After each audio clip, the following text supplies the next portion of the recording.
हाय दोस्तों, कैसे हैं आप सभी। मैं डॉक्टर आनंद व्यास फिर से अपने YouTube चैनल पर आप सभी का स्वागत कर रहा हूं और आशा कर रहा हूं कि सभी ठीक हैं, मस्त हैं। अंतिम प्रहार के वीडियो और डिटेल वीडियो दोनों का मिक्स कॉम्बिनेशन चल रहा है। अंतिम प्रहार हमने 13 तक अपलोड हो गया है, शायद 14 अभी होना बाकी है। यूनिट 4 के लास्ट वीडियो के ऊपर मैं चल रहा हूँ। यूनिट 4 का फर्स्ट पार्ट ऑलरेडी अपलोड हो चुका है, अब ये पार्ट 2 है ना। थोड़ा सा इसमें अपन फास्ट चलेंगे क्योंकि इसके कुछ टॉपिक मैंने अंतिम प्रहार में कवर अप कर लिए, तो आपको वहां से भी अगर वो चेक करते हुए आ रहे हैं तो यहाँ पे दिक्कत नहीं आएगी।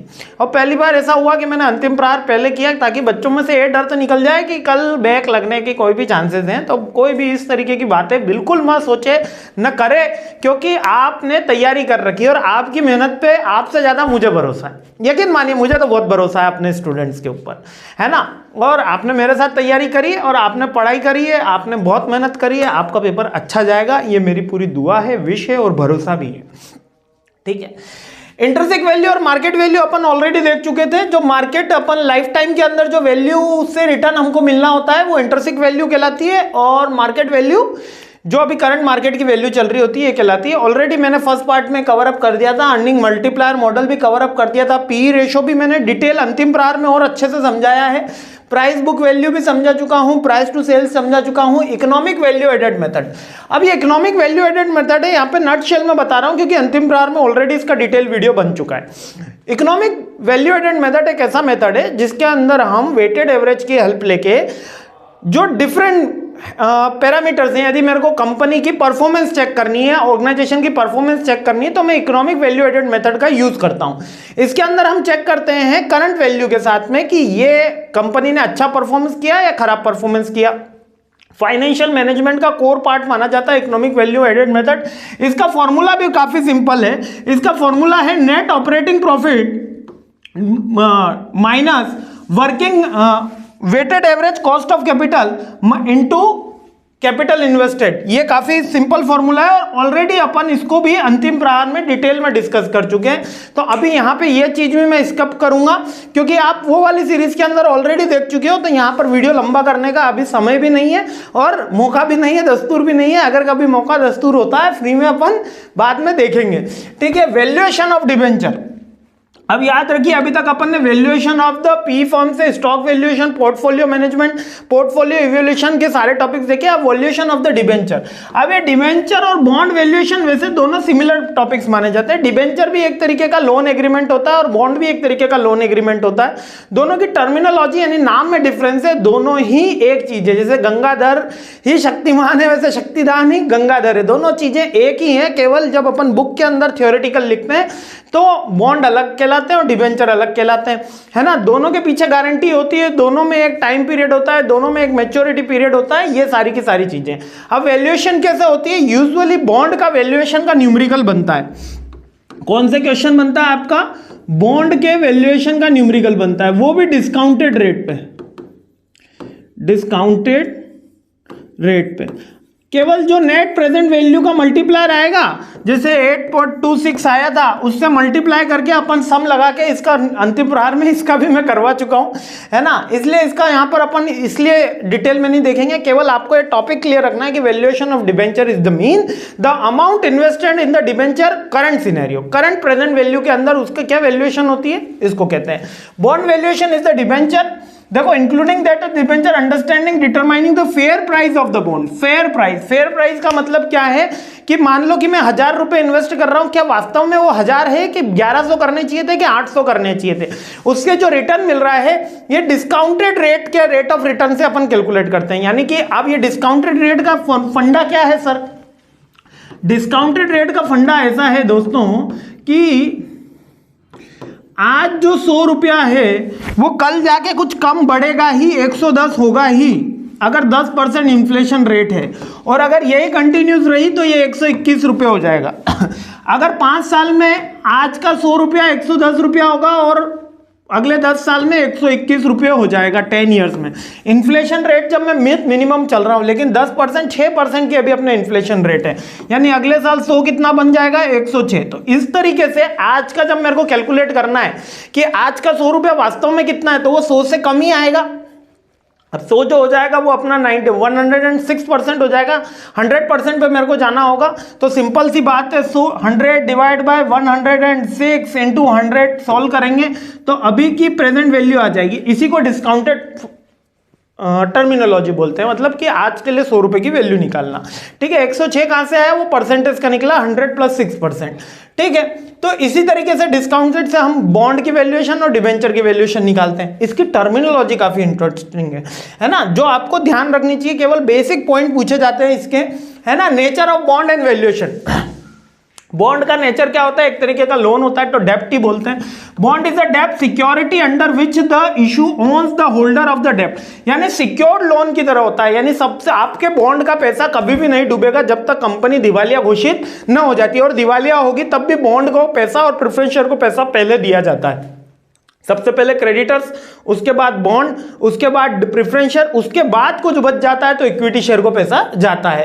ठीक है, ऑब्लाइज्ड टू पे। और हर ईयर क्या मिलता है, बॉन्ड को इंटरेस्ट मिलता है। तो एक तरीके का लोन है जिस पर हर तरीके का इंटरेस्ट मिलता है। ठीक है, बॉन्ड और डिबेंचर दोनों सेम कैटेगरी है।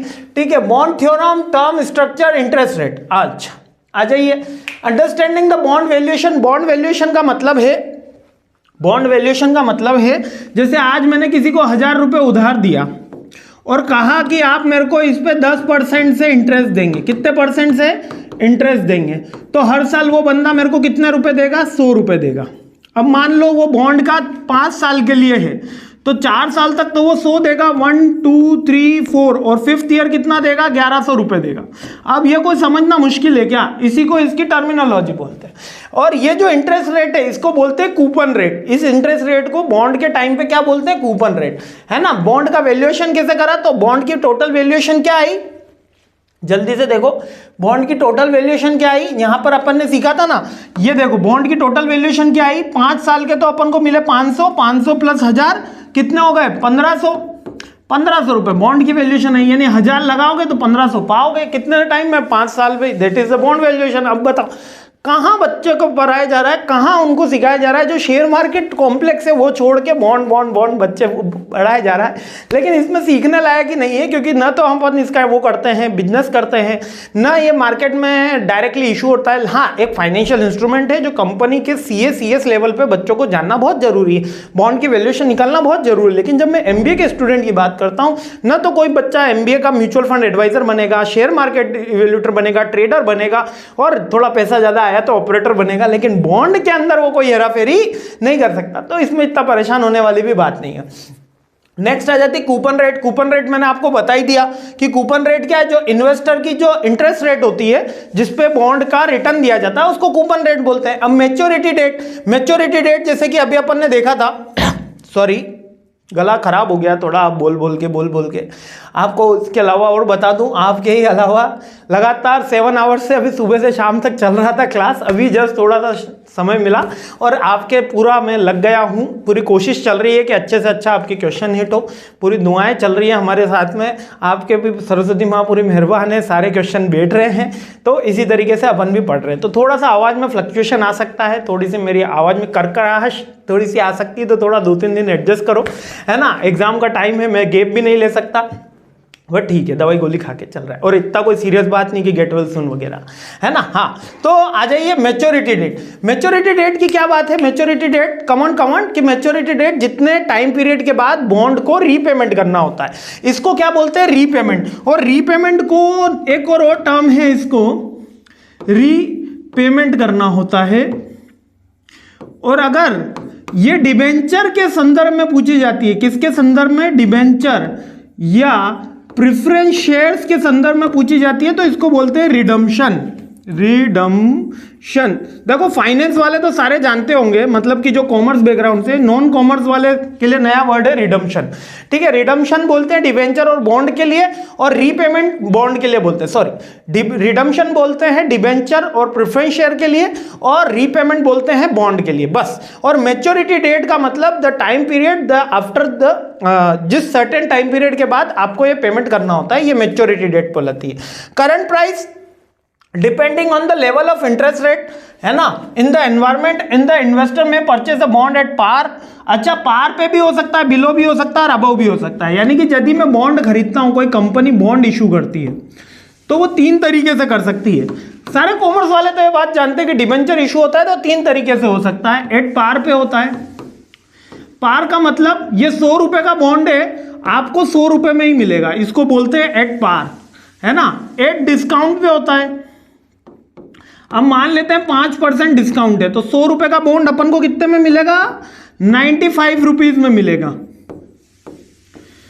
और अगर एट प्रीमियम, ये थर्ड पॉइंट है ना, एट प्रीमियम, ये थर्ड पॉइंट है, प्रीमियम पे ऊपर, और प्रीमियम मान लेता हूं 10% है तो 100 रुपए का बॉन्ड 110 में मिलेगा।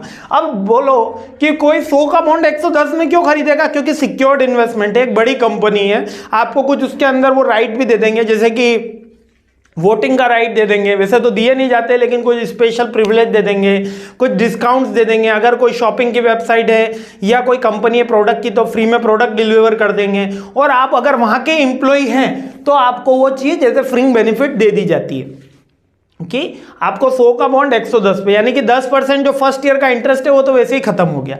डिस्काउंट पे कब, जब कंपनी को ज्यादा आवश्यकता होती है पैसे की तो वो जब रीपेमेंट करेगी। अब याद रखना डिस्काउंट के अंदर बॉन्ड हमेशा खरीदे जा सकते हैं। जैसे कि 100,000 रुपए आपने इन्वेस्ट करे तो आपको बिल कितने रहा है, लोन 1100 का, तो कंपनी आपको मेच्योरिटी की डेट पे कितना अमाउंट देगी, 1100 रुपए देगी। कितना अमाउंट देगी, 1100 रुपए देगी, है ना। अभी तो ये अपनी एग्जैक्ट कैलकुलेशन नहीं बैठी, मैं आपको कैलकुलेशन करके बता देता हूं। 1100 का बॉन्ड अगर 10% डिस्काउंट के साथ मिलेगा, 1100 का बॉन्ड 10% डिस्काउंट के साथ मिलेगा, ये बच्चे कंफ्यूज नहीं हो जाना, ठीक है, परेशान नहीं होना, मैं यही हूं, है ना। 1100 का बॉन्ड 10% डिस्काउंट के साथ मिलेगा तो कितने में मिला है आपको बॉन्ड, आपको बॉन्ड मिला है 10% इसका आया 110, तो 990 रुपए के अंदर आपको आपका बॉन्ड मिला, ठीक है, क्लियर है। यानी कि बॉन्ड की वैल्यूएशन तो 1100 ही है। जब 5वें साल ये बंदा पेमेंट करेगा तो 1100 रुपए देगा, हर साल जो इंटरेस्ट देगा वो 110 रुपए इसके हिसाब से देगा। लेकिन अभी आपको केवल कितना पेमेंट करना है, 990 रुपए करना है। ऐसा कब होगा, जब कंपनी को रिक्वायरमेंट ज्यादा होगी, जब कर्जा ज्यादा हो जाएगा, कोई उसको मार्केट में पैसा नहीं दे रहा होगा, तब वो पब्लिक के पास आती है। तो बॉन्ड भी डिस्काउंट, ये डिबेंचर डिस्काउंट पे। बहुत सारे 12th में एंट्री करी होगी, debenture at par, debenture at discount में भी बहुत बच्चों को कराता हूं, बहुत ईजी टॉपिक है। लेकिन याद रखना रिडम्पशन जब आप करते हैं, रिडम्पशन जब आप बॉन्ड या इसका करते हैं डिबेंचर का, तो डिस्काउंट पे नहीं हो सकता, ऐसा लॉ है। किस पे नहीं हो सकता, डिस्काउंट पे नहीं हो सकता। यानी कि जब आप बाय बैक करेंगे, 1100 रुपए का आपको पेमेंट करना है तो आप उस समय 10% डिस्काउंट पे नहीं कर सकते, आप पार पे कर सकते हो। और अगर कंपनी की गुडविल बढ़ानी है तो 1100 का 1200 भी दे सकते हो, ठीक है। तो ये क्या कहलाता है, रिडम्पशन हो गया। डिबेंचर का आपको समझ में आ गया, बेसिक टर्मिनोलॉजी समझ में आ गई, है ना। करंट प्राइस भी हो गई। करंट प्राइस यानी कि जो मार्केट की प्राइस होती है वही करंट प्राइस है, या जितना अपन इन्वेस्टमेंट कर रहे हैं वो प्राइस है।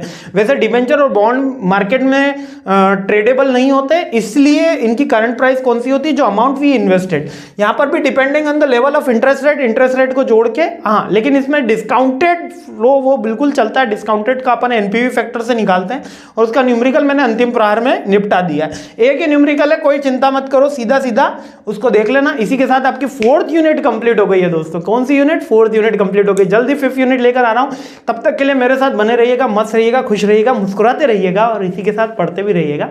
I really appreciate your time. जय हिंद।